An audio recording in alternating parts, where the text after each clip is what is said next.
ரஞ்சிதா, என் வீட்டுக்கு வந்துட்டு போற வரைக்கும் நீ நேத்து நைட்டு நடந்ததே நினைச்சிட்டு தான் இருக்க போறியா? தப்பு உன் மேலதாண்டி இருக்கு.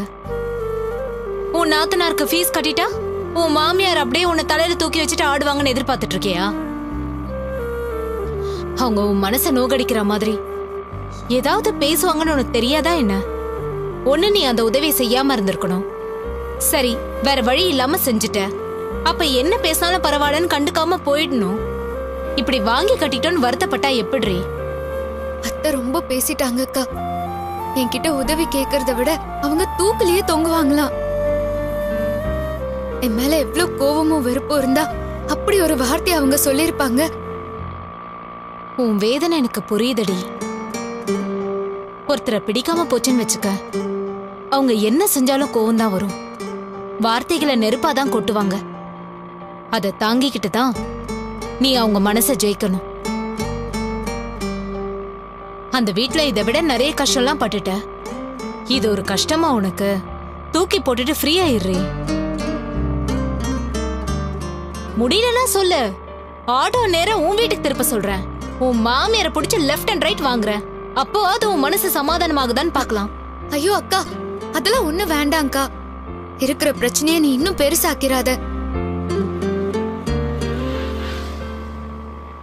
அப்ப எல்லாத்தையும் மறந்துட்டு சந்தோஷமா வா. உன்னை என்னால இப்படி பார்க்க முடியலடி.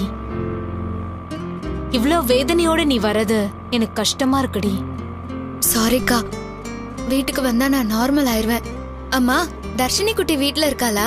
இல்ல, அவளுக்கு எக்ஸாம், ஸ்கூலுக்கு அனுப்பியிருக்கேன். நீ ஒன்னும் கவலைப்படாத. நம்ம என்டர்டைன்மெண்ட்க்கு தான் அந்த ஆள் இருக்கானே, அவனை எப்படி டீல் பண்றதுன்னு நமக்கு தெரியாதா என்ன? நம்ம 2 பேரும் சேர்ந்து அவனை ஓட்டுவோம், இல்லனா ஓடி போடான்னு விரட்டி அடிப்போம். என்ன சொல்ற? ஓகே தானே?